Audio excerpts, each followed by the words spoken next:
and welcome everybody to the Davis Phinney Foundation. My name is Melanie Dizan and I am the Director of Education. And I am here with Dr. Karunapuzha from Oklahoma.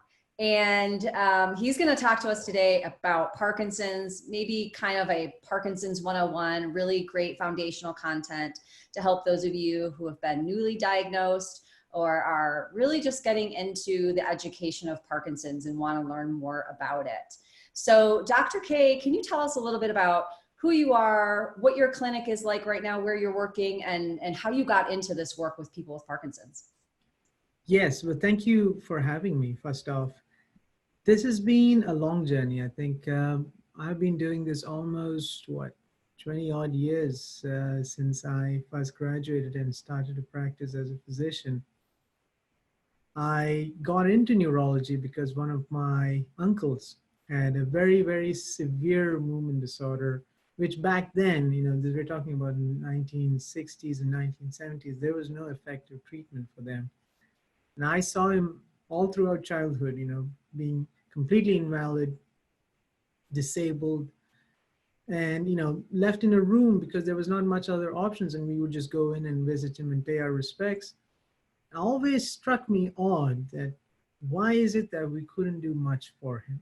And this is starting back when I was around 10 years old or so is when first clicked. Something wasn't right here. That's how I got into medical school. And I joined early. I was 17. We joined medical school, and it was the focus from the get-go. Be a neurologist. We got to do something about this. And before you know it, I was here in America, got into movement disorders and Parkinson's. And then we ran the division for Parkinson's for several years at the University of Oklahoma.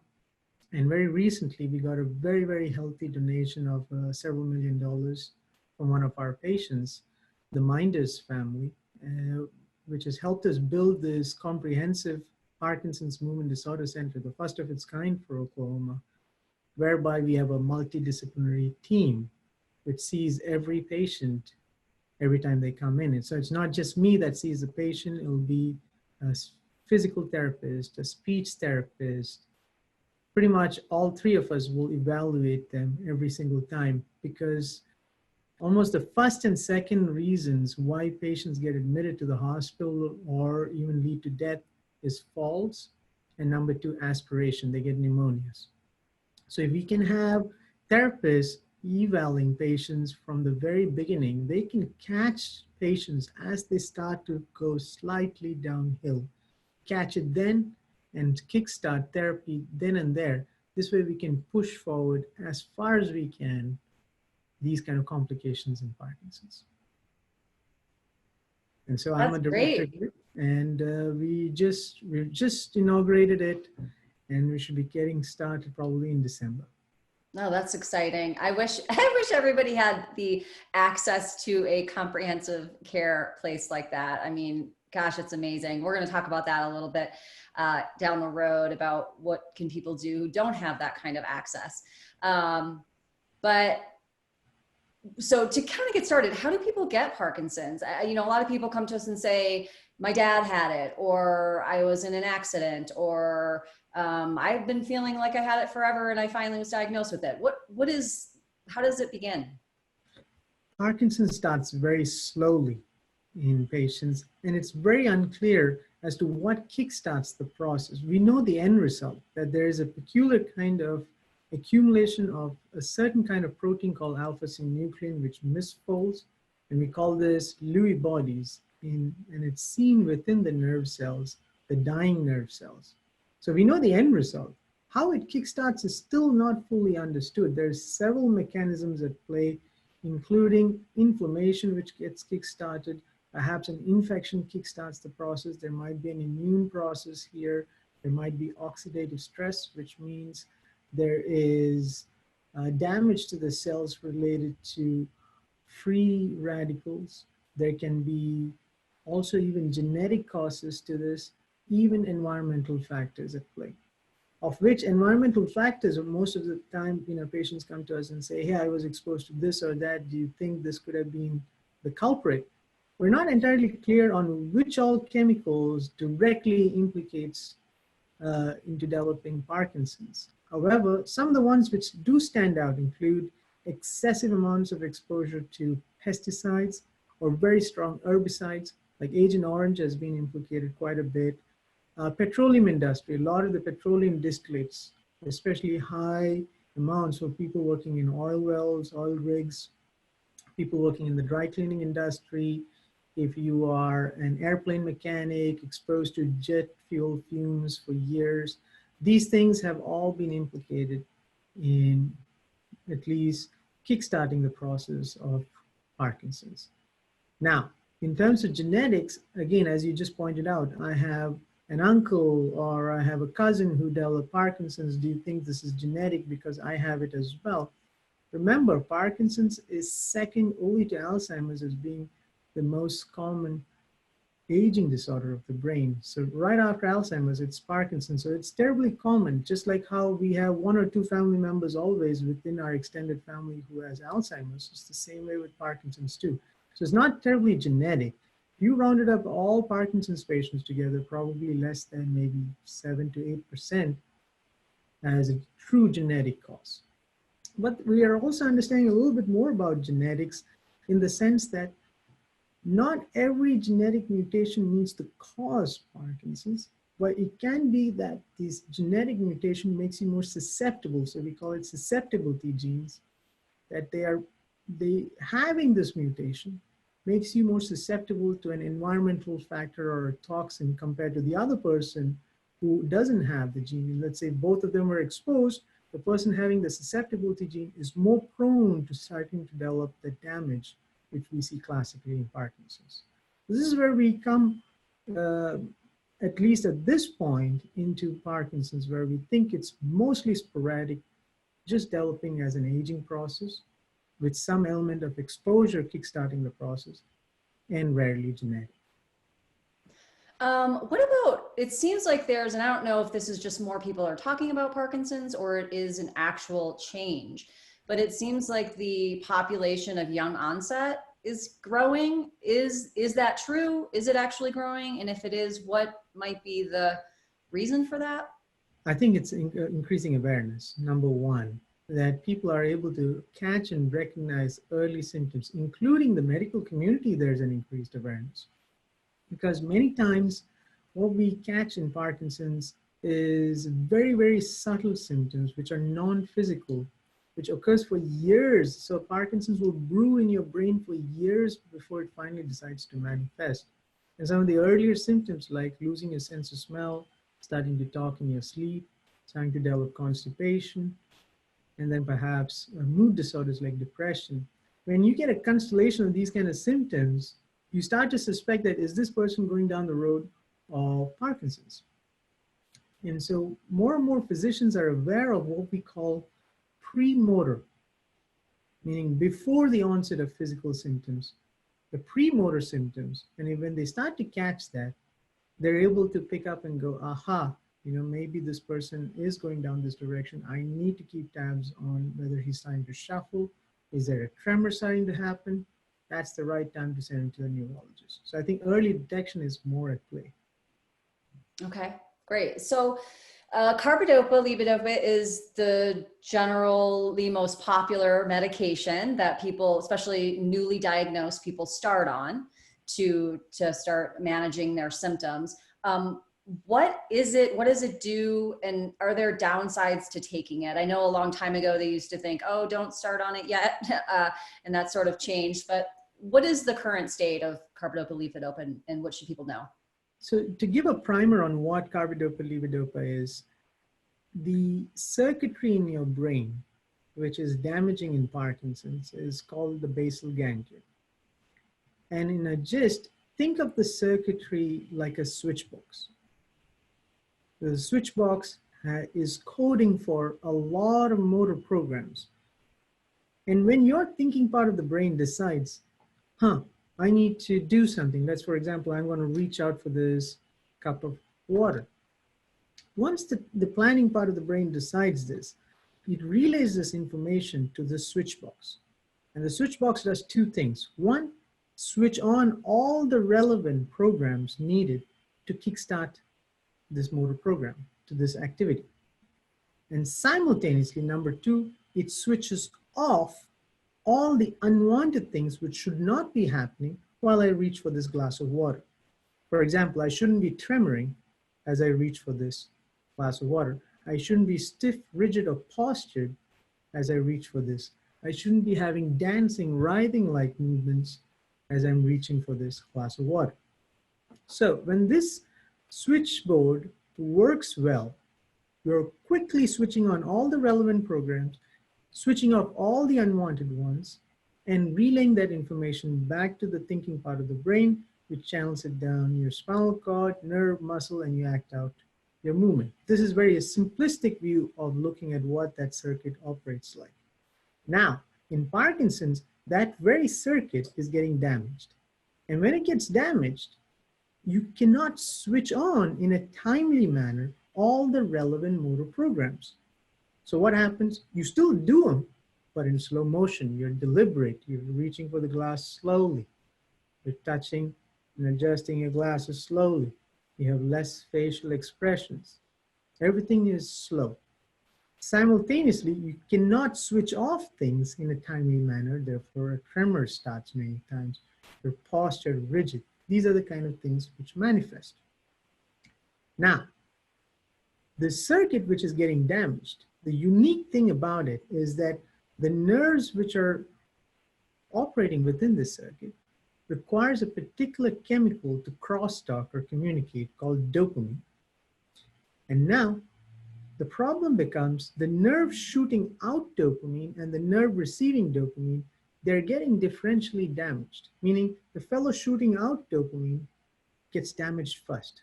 And over time, the fellow receiving dopamine gets damaged. Meaning, if I can somehow introduce dopamine from the outside, this nerve receiving dopamine can be switched on, meaning I can kickstart the circuit back up again. So that's the concept of introducing external dopamine into the picture. Levodopa is simply a precursor molecule to dopamine, meaning the nerves take up levodopa and convert it to dopamine and then shoots it out. It's as simple as that. So you can think of levodopa as simply a pill form of the actual dopamine itself, the gold standard, the fuel that these circuits need to switch on. Why we combine carbidopa with levodopa is because levodopa is used pretty much all across your body. Dopamine is used in all parts of your body, not just your brain, which means when you give somebody levodopa, before it even has a chance to be absorbed into the brain, the rest of the body has utilized it.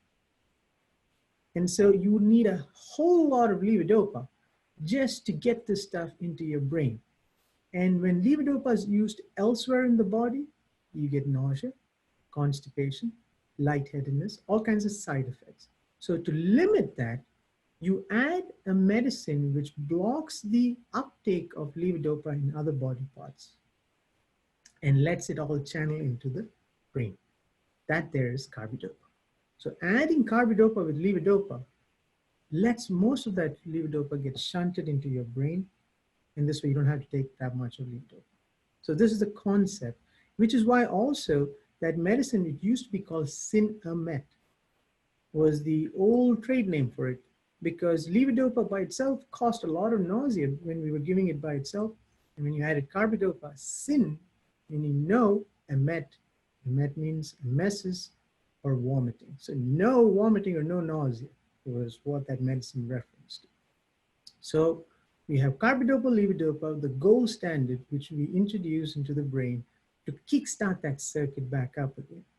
When you first start the disease, the interesting thing is that there's enough healthy nerves that whatever dose which you give it, it shoots it out and then keeps recycling it. It's reabsorbed back into the nerve and then shoots it out again. Reabsorb, shoots it out.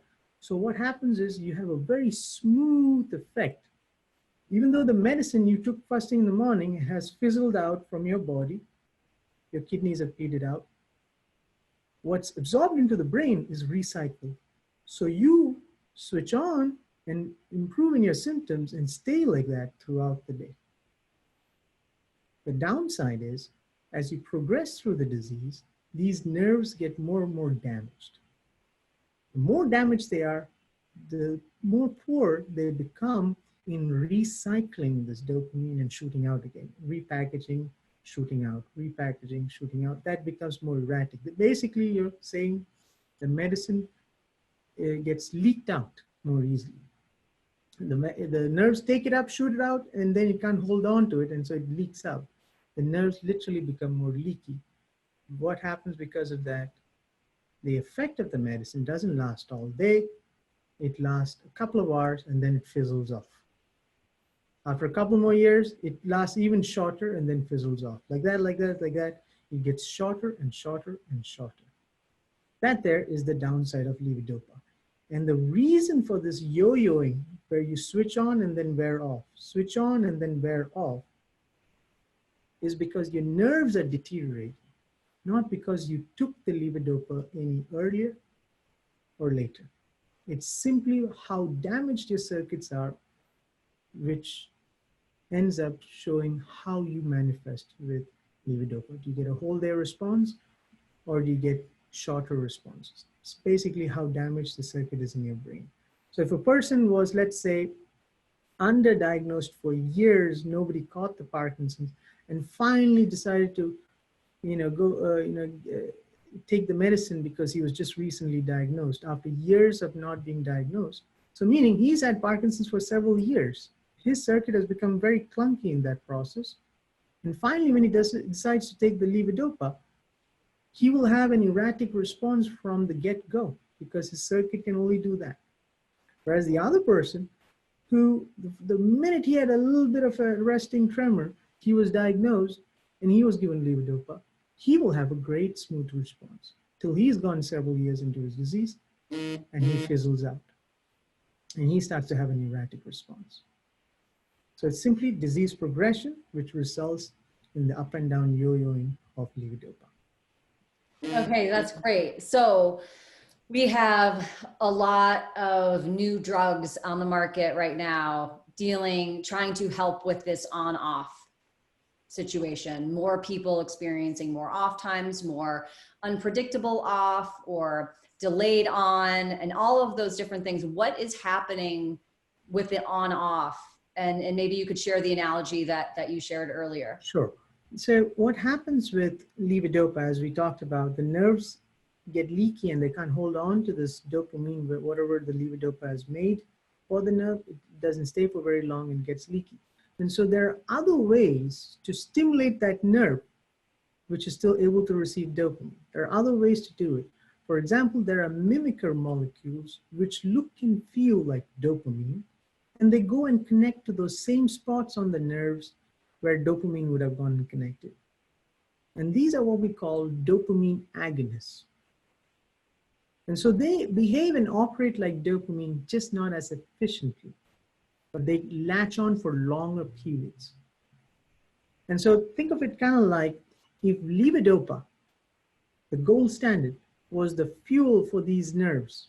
It's like gasoline for these nerves. Think of these dopamine agonists, which mimics dopamine, like ethanol. It too will make your engine move, just not as efficiently. Then you have a third category of medications, which we call typically enzyme inhibitors. Within this class, there are several of them. There's MAOB inhibitors, COMT inhibitors, and what they do is basically extend the life of your dopamine, makes it last longer or surge in a little bit more. Basically kind of like a fuel additive. Adding it makes your fuel burn better and longer. Adding it makes your levodopa last longer and a little bit more kick. So these are the three categories of medication. So when you start to get into fluctuations, many times your neurologist or your physician will add combinations of these medicines to fill the gaps in the day. So you're not smooth throughout the day. You're kind of yo-yoing up and down like this. And by up and down, let's define that a little bit more. And we use the word off and on. Again, think of the analogy of like an engine. Your nerves, when it's depleted, when it's on an empty gas tank, there is no dopamine in it, it's going to behave like it's switched off. The engine's off. That's when it's slow, you're stiff, you're tremulous, you might freeze, you might shuffle, you have a very soft voice, a lot of masking in your face, no expressions. And then there is on, meaning you refill the gas tank with dopamine.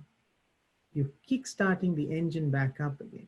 So off is when all your baseline symptoms are present. On is when most of those symptoms have disappeared or reduced to an almost normal or neutral appearance to that body part.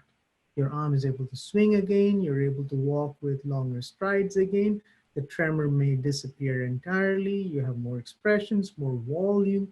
These are the kind of things which is on. So you go from off to on, then after a couple of hours, the dopamine leaks out, and so you go off again. So like this, you start to fluctuate off and on.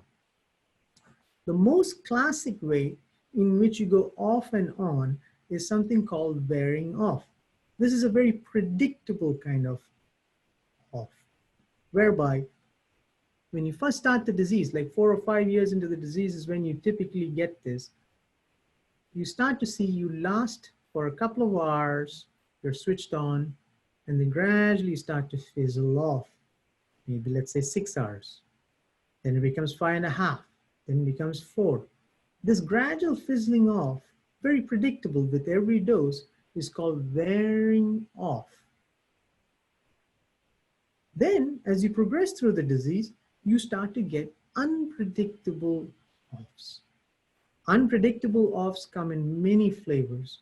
For example, there is sudden offs. Sudden off is when you're supposed to last, let's say, 4 hours with the dose. All of a sudden, 3 hours into the dose, you come straight down. You're all of a sudden stuck slow and you're frozen. Then you have partial ons. Partial ons is where you took the medicine, whatever dose, you were supposed to fully switch on, but you only get halfway there.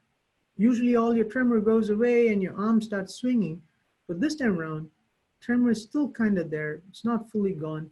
Arms in a partial swing. It's like almost only half the dose went in. So for randomly, partial on. And then there's a third one, whereby usually the medicine kicks in about, let's say, 30 minutes or 40 minutes. Now it's taking an hour, almost 45 minutes to an hour to kick in. A delayed on. It's taking longer than usual to surge to an on state. Then there's something called dose failure, which is the worst kind, which is you took the pill and it's like as if you took a dummy pill. It didn't even kick in. You're waiting 30 minutes, 45 minutes, an hour, hour and a half, 2 hours, it's not kicked in. It's like nothing ever happened. That whole 3-4 hours, nothing happened. Dose failure. These are all unpredictable. You can't predict which of your doses in a day is going to do any of these things. Which one's going to be a partial on, which one's going to fail, which one's going to abruptly stop. These are called unpredictable motor fluctuations. These guys typically happen because your gut is no longer your friend at that stage. Remember, there are a lot of non-physical aspects to the disease, and one such is autonomic failure, meaning your automatic circuits start to fail, and one such is your stomach. That's why you get constipation for years before you even manifest Parkinson's. And as the disease progresses, that same problem goes upstream all the way up into your stomach. So meaning any pills which go into your stomach just stays there many times. Only half of it goes further down. Why do we care how it pushes down? Because levodopa is not absorbed in the stomach. It is absorbed in the first part of your intestine, which means anything which we take by mouth has to make it to the first part of your intestine for absorption. So if it stays in the stomach for the next 1 hour, it ain't kicking in. If only one of the 2 tablets at a time which you take went through, you only get a partial switch on. These are all the variations which come because your stomach is no longer your friend. This is why we always say, when you start taking levodopa, practice the habit of taking it on an empty stomach with a nice tall glass of water to literally flush it down the toilet till it gets to the intestine. This way, the absorption is as wholesome as it can be, and you can limit some of those erratic, unpredictable fluctuations. Great. So when you have somebody new like that and they're starting to take it and they take the pill on an empty stomach, large glass of water, how soon after they've taken it and had the water can they then eat? So the ideal recommendation, so the reason for the eating aspect with levodopa is because protein in your meal interacts or messes with the absorption of levodopa. The amino acids, which is the building blocks for protein. So when you digest out protein in your stomach, they become amino acids. These guys look very similar to levodopa when the gut is looking at it. So the gut has certain channels or gateways through which these things can be transferred. And so let's say you ate a cheeseburger, so you have a couple of grams of protein and 100 milligram levodopa. Which one's going to filter through the gates?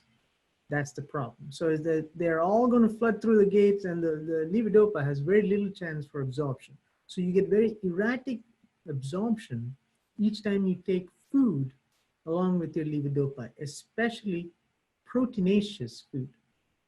So we say to a lot of folks who can't handle taking the levodopa on an empty stomach, take it with some food which has very minimal protein in it, like orange juice, black coffee, saltine crackers. So these kind of things have very minimal protein, so it won't mess up with the absorption of the levodopa. So ideal recommendation, if you want to stay clear of food, is 1 hour before a meal or 2 hours after a meal. Why? That's roughly the time for food to transit in and out of your stomach.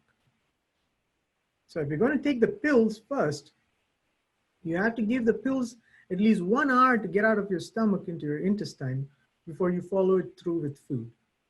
Or if you decide to eat food first, you have to give it at least 2 hours to make it way down into your intestine. This way now there's a clear path for the pills to go through. However, as most patients will realize, as they progress with the disease, they have to take the levodopa more and more and more often, 4 times a day, 5 times a day. This becomes cumbersome, right? Like, oh, wait, I got to plan 1 hour before, 2 hours after. This is ideal recommendation. So as much as they can hold on to this recommendation, that's great. I usually tell them, let's be practical. If you can spare at least 30 minutes before and after, but chug it down with a nice tall glass of water to push it through fast enough before food can come behind it, you've done itself a good job. But also there's one more variable to this. Remember, as I said, it's only absorbed in the first part of your intestine. And so another major problem in Parkinson's is constipation. So if you haven't pooped in 2 to 3 days, all of that is a backlog. These pills is kind of like railway carriages. They're supposed to go down every couple of hours, transiting downwards. If you're backed up, these pills which you're supposed to take every 4 hours, every 3 hours, they're not kicking in right. So patients will start to notice that the days they poop and the very next day, pills are kicking in right, it's kicking in the full length. And the days they're constipated, bad responses. So they'll have good days and bad days in a week simply based on whether they pooped or not. Sounds very silly to patients at first till we make it a hard and fast rule that they poop every day. I don't care how they do it. Diet changes, prune juice, raisins, laxatives like Miralax, milk of magnesia. I don't care how they do it. When they do it, they notice an immediate difference without us having to even escalate the dose of the medicine. Just taking the things the right way. Basically, you're making the plumbing intact, both in and out. That's all. Great. Well, I think that sort of leads, one way to get things moving and to kind of stay regular is exercise. And, one thing they could do is take the pill, drink water, and go for a walk, and maybe just like have things, get things moving along. Yes, very much so, because when you contract your abdominal muscles, you're helping the process because your gut lining is not contracting anymore. That's gone. So you have to do something external. Basically, it becomes like sludge in your gut. And the only thing which helps push it downstream is looseness in the consistency, and number two, gravity. So the more you're upright and moving about, exercising, contracting your abdominal muscles, these things go downstream. That's great. So once people, let's say they get a regular dosage, they're starting to feel like, okay, I have sort of a handle on my meds, I'm feeling pretty good most of the day. What are some other things they can start to do to help motor symptoms and non-motor symptoms? And you touched on a major point right there, right? That's exercise. I think that's extremely, extremely crucial in a Parkinsonian patient. And it doesn't matter which kind of Parkinson's you have. There are many forms of Parkinson's. The most common garden variety kind is Parkinson's disease. Whichever Parkinsonian disorder where you have slowness and stiffness or a tremor, it's crucial to have extremely strong musculature. And the reason is simple. For one being, if you had stronger muscles at the connecting parts of your limbs, for the same effort, your arm is going to swing more. For the same effort, your legs are going to swing more. For the same thing, because you have a thicker, bigger, bulkier muscle. These same muscles up here and down here, your thighs, your buttocks, your upper back, are the same muscles you would use when you have a fall, which is very common in Parkinsonian disorders. And when you do fall, what do? We reach out, we spread our legs, we fold our arms, and we brace ourselves. If these muscles are not strong enough, you're not able to steady your gait, brace a fall, or even brace your own weight when you do have a fall. So these are important things just to have to compensate for the disorder. And thirdly, a lot of symptoms such as a tremor is suppressed when you have stronger musculature, because your mind is always trying to suppress these involuntary movements. And it takes less effort when you have stronger musculature to do it. So which is why we hear the story all the time where patients injure their arm. They fractured their arm. They were playing golf and they tore their rotator cuff. Whatever it be, they injured the arm has now become weak. All of a sudden they start to see a tremor come through in that arm. And they go, the fracture or the golf injury gave me Parkinson's. That's not the case. It just brought it to light, what was buried or latent under the surface. So exercise is extremely crucial just from that simplistic view of masking symptoms. There is some data showing that could we be changing something upstream in the brain? That are we creating some positive feedback to the brain to help it either regrow, compensate for damaging structures as well. great. What are some of the most common non-motor symptoms that people have? And does carbidopa, levodopa help with any of that? If not, what are some medications that can, if there are any? So non-motor symptoms, let's break it down into different categories. First one is one we touched on, which is the autonomic damage. So autonomic failure refers to a set of nerves called the autonomic nerves, which get damaged. And these guys control automatic functions in your body. There's stuff which you don't even think about, like sweating, your blood pressure. When you sit up, stand up, these things fluctuate and you correct for it. All these kind of auto regulations, your bowel movements, your bladder control, your sexual drive and erections, all these things are automatic functions. They start to get slowly disrupted, of which the most common one, which starts even many times years, almost a decade before you first start to develop physical symptoms, is constipation. The constipation is a major problem in Parkinson's, and we just kind of talked a little bit about how we deal with it. Somehow or the other, we have to poop every day, either through diet changes or through over-the-counter medications. There are also certain prescription medications which sometimes your neurologist or your gastroenterologist will prescribe to help you have a daily bowel movement. So there's constipation. Then there are bladder problems. Bladder problems include frequent urination and incontinence being a very common issue. Number 3, blood pressure fluctuations, whereby you get lightheaded or dizzy when you stand up real quick. We call this technically orthostatic hypotension, meaning drops in pressure related to change in posture. This is extremely common, especially in the middle stages of the disease, and many times a very common reason why people fall in the middle stages. You gotta understand, people get kind of comfortable with their motor symptoms as they progress through the disease. They get used to the way they walk. They might shuffle a bit. They know how to make their turns. They're getting comfortable with this. All of a sudden, they start to have more frequent falls. It's not necessarily always the disease progression from a physical perspective. It's these kind of things. Blood pressure drops. So when you stand up and your blood pressure drops, the region in your brain which is most sensitive to blood pressure fluctuation is your thighs and your knees section. So your knees and thighs start to buckle and you have a fall. Either immediately as you get up or as you start to walk, first couple of meters in, you feel like your knees are like jelly and you sink. Obviously, when the blood pressure drops a whole lot, you start to feel faint, lightheaded, a rush of blood to your head. Things are kind of caving in. These are all manifestations of blood pressure drop. Another way it manifests is fatigue, malaise. I just feel tired. I feel kind of sleepy. Kind of like every meal seems like a big Thanksgiving meal. I eat it, and it's like, man, I just want to go and sleep. That's actually blood pressure dropping. So what people perceive as I'm feeling tired, I'm feeling fatigued, it's actually blood pressure drops. And so the disease induces that in the middle stages. But the funny thing is, most medicines which manipulate dopamine, for example, like levodopa, will also drop your blood pressure.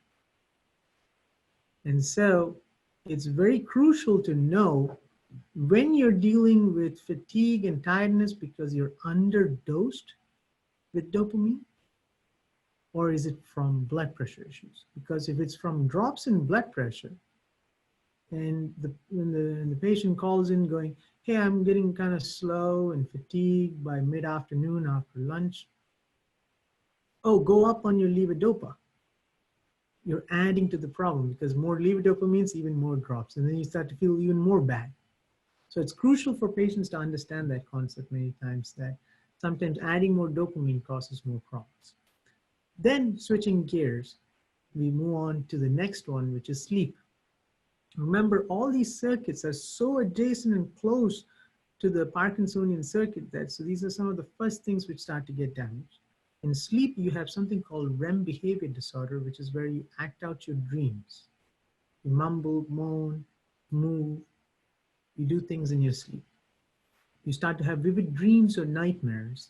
And this is usually because a lot of the dopamine is going into your night stretch. So a lot of people who take a bedtime dose of levodopa, remember, many times it helps you move when you get up and go pee, but it also makes your dreams very vivid or nightmarish. It's like an instigator for those kind of dreams, which means whatever you act out is also more vivid and you can be flailing, hitting, punching, doing all kinds of things. So that's very important to know that dopamine many times is a double-edged sword because your brain is not a walled off circuit with different rooms where you say go to one room and not the other. So when you're trying to manipulate your movement circuits, you're also many times manipulating your sleep circuits, your mood circuits, your thinking circuits. All these things get affected, not always for the better, for the worse many times. So sleep that way. Another major problem in sleep is sleep fragmentation. They keep breaking their sleep often. They keep waking up and they go, I woke up, not necessarily to pee, but I woke up, let me go back to sleep. That's very common with the sleep disorders. Next is mood.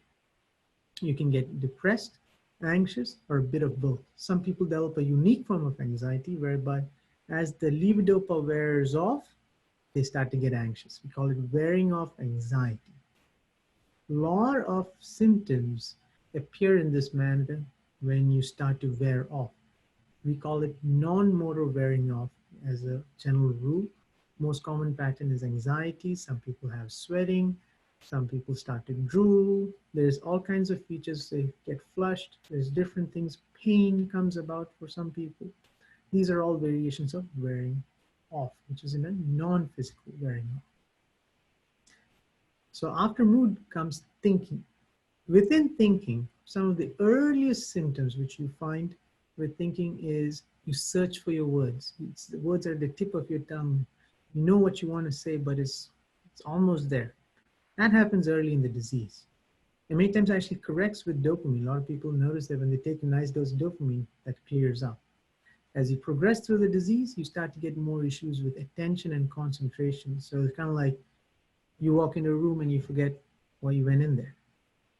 You had 3 things she had told you to do. By the time you got to your second thing, you've forgotten third. What was it that she told me? So these kind of things, attention and focusing. It's not really memory lapses. Then there's a sub-problem within that, which is where you start to hallucinate or have delusions. This can happen in a very subtle manner when it first starts, whereby you could be sitting there watching TV in the evening and you get these vague shadows just at the edge of your vision or just darting along the side of your vision or under you real quick, and you're like, huh, what was that? You can never catch it. These vague, subtle shadows, fleeting movements.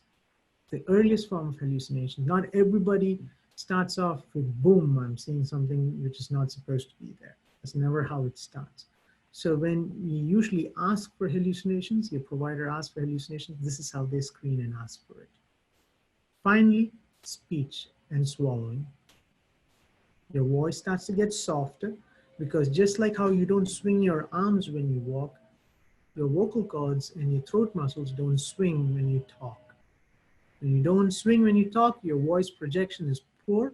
That's where you start mumbling or trailing off at the end of your sentences, and people say, hey, can you speak louder? I can't hear you on the phone. When you let that slide for too long, when you're not using a muscle for too long, when you don't use it, you lose it. And that's why eventually you start to have swallowing problems because it's the same set of muscles. That's when you start to clear your throat excessively. When you drink or eat, cough, clear, drooling starts because you're not clearing all that saliva properly. This is a very risky process because that's how you get aspiration. Aspiration pneumonia is one of the most common forms of infections and reasons for hospitalization in Parkinson's. So these are, in a gist, all the non-physical aspects of the disease. Wow. So I suspect there's just so much there and so many different things that people can do. But I wonder, it feels like a really good time to talk about how, you know, you're touching on so many different aspects of what people face with Parkinson's. And I suspect it's why you created the center that you did. So what are some of the adjunct therapies and treatments that people get at your center, and why should people, you know, one of the questions we get from a lot of newly diagnosed people are, you know, I don't need to see a physical therapist yet, like nothing's wrong, or a speech, you know, language pathologist or anything like that. So why do they? Why is that a super important thing, and how did it, you know, drive why you created the center you did? So for example, from a speech perspective, right? People might start to feel like they're getting a little softer in their speech much, much later than when they actually start to get softer in their speech. The reason is simple. Your vocal cords are the closest to your eardrums. You assume, I have that same problem myself. I don't have Parkinson's, but a lot of us speak softly thinking people can hear us because to me, it's loud enough.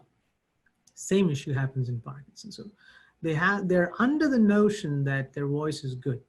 But so what? So what if my voice gets softer?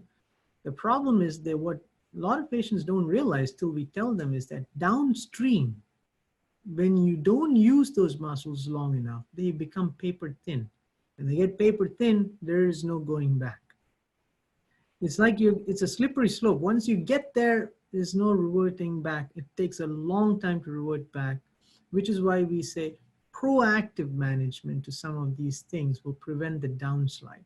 The downslide is bad because that's, as I said, one of the most common causes of hospitalization. Same goes with physical therapy because falls becomes another major reason for hospitalization. So this is why we kind of keep physical therapists and speech therapists always as part of our essential go-to ancillary health providers that we work with, always. And this doesn't have to be that it is a multidisciplinary team that sees you every time. That'd be great. We have that in some locations in America. That is by default how that operates, that's a great thing. If not, your provider just has to find the right rehab or therapy centers to channel their patients in an appropriate time. We just have to work with everybody. They just don't have to be together in the same location. Think of it simply like, again, I go back to a car analogy, but it's like an oil change, right? You do it so that your car doesn't break down. You don't do it after the car breaks down. The same principle. So these are things which you have to be proactive. I wish there were pills for these things. Exercises, balance and gait adaptation with physical therapy, speech therapy for volume and swallowing. There is no pills for this. This is purely self-effort. That is on you as a patient and on you as a care partner to help those patients realize that and make them go for it. Great. So this is why we need these two groups, physical therapy and speech therapy.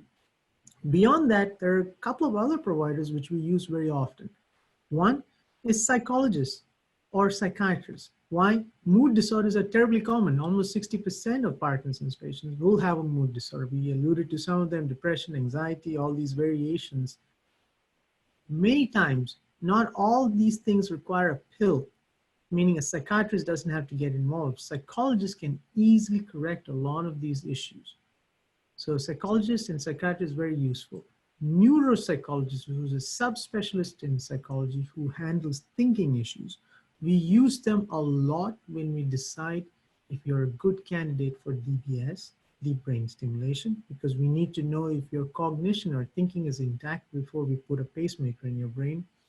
And number two, we also use it in advancing Parkinson's to see if you're starting to develop dementia, which is usually towards the latter or the end stages of the disease. So that's psychology, psychiatrists, neuropsychologists. Then you get into either the neurologist or the movement disorder specialist can handle themselves the blood pressure fluctuations, or if they're not comfortable with that, they get their community cardiologists or hypertension specialist doctors to help manage the blood pressure fluctuations. And lastly, the gastroenterologist to manage the severe constipation which comes about. I did not add urologist or urogynecologist who will handle all the bladder stuff. More importantly, the gastroenterologist is who comes in first. Great. So one question that we get, well, I'm going to end on this one, is we love that, and we want to suggest that to everybody in our community. Unfortunately, we do have people that live in more rural areas, and the only doctor that they have is their primary care physician. And they end up emailing us and asking us about medications and stuff like that because they just don't have somebody who specializes in it. What is your advice to people who, their primary doctor is that's it. It's their primary care physician, general practitioner, family medicine doctor, and they don't have access to a movement disorder specialist or even a neurologist? What's something they can do to get the best care that they need from that person? So just to give everybody a perspective on the tiers, like what you had just mentioned, there's a general neurologist who has training in all aspects of neurology, meaning he would handle migraines, strokes, seizures, tremors, Parkinson's, dementia, multiple sclerosis, everything. So he has a bit of understanding about all of those aspects, enough to manage the usual bread and butter neurology disorders, which includes Parkinson's. So many times neurologist is all that you need for an effective management of your symptoms. Movement disorder neurologists are subspecialists within the field of neurology who've decided to do fellowship training in just one core aspect of the disease, which is movement disorders. And the mainstay of movement disorders would be tremor disorders like Parkinson's disease. So we're more subspecialists. What would we offer more when the disease starts to get more problematic? That's one, where we know more of the nuances of the disease and how to manage it.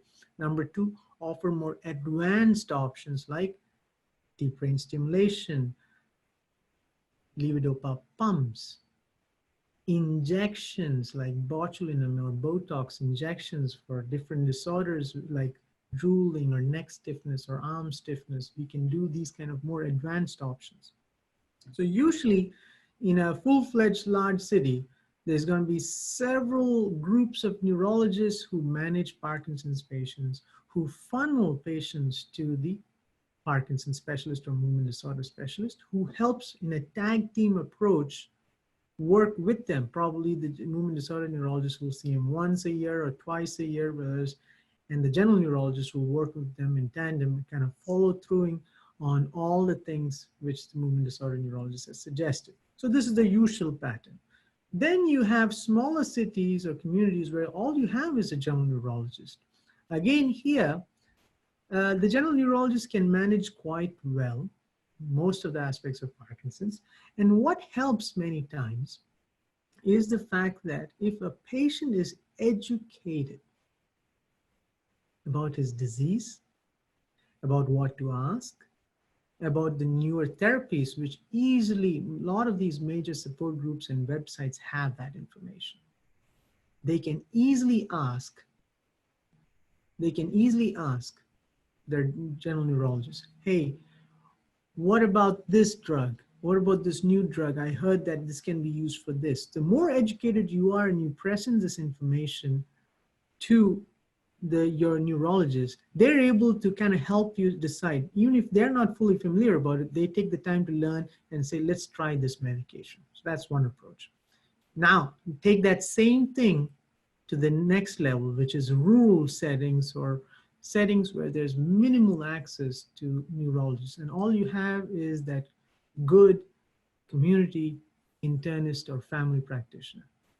Here again, the family practitioner has got training in all fields of medicine. A little bit of cardiology, a little bit of pediatrics, a little bit of endocrinology, gastroenterology, neurology. So they too have seen Parkinson's because it's a terribly common neurological disorder. Of course, their depth and understanding about some of the more fancy aspects of the disease, sure, will be limited because medicine is extremely vast. You can't stay up to date on all aspects. Here again, having support groups, either local chapters, learning about these things, going online to learn more, receiving literature from support groups. The Davis Phinney has an excellent book which is available to you all for free. These are things which you can use and take to your physician many times to go, hey, is this something that you can try? Because most physicians, when they read the literature, the fine print, it's easy enough to tell them how to dose and where to dose. So those are things which they can work with. Always proactively engaging your practitioners to be part of your support groups. Can you come and talk to us? Can you engage us in this? We've heard that speech therapy works for Parkinson's. Can you send me for that? Being proactive always makes the provider also think a little bit more, research a little bit more, even though it's a little bit beyond their game. So do not be disheartened because you don't have the movement specialist. Most of these things can be managed easily and effectively by all tiers of providers.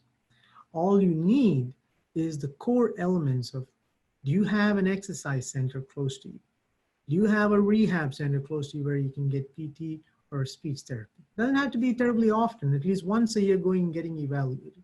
These are the simple things. And you can get done almost anywhere. America is not that bad of a country where you can't have access to even those things. You have that pretty much everywhere. So do not be disheartened, even if you don't have a movement specialist.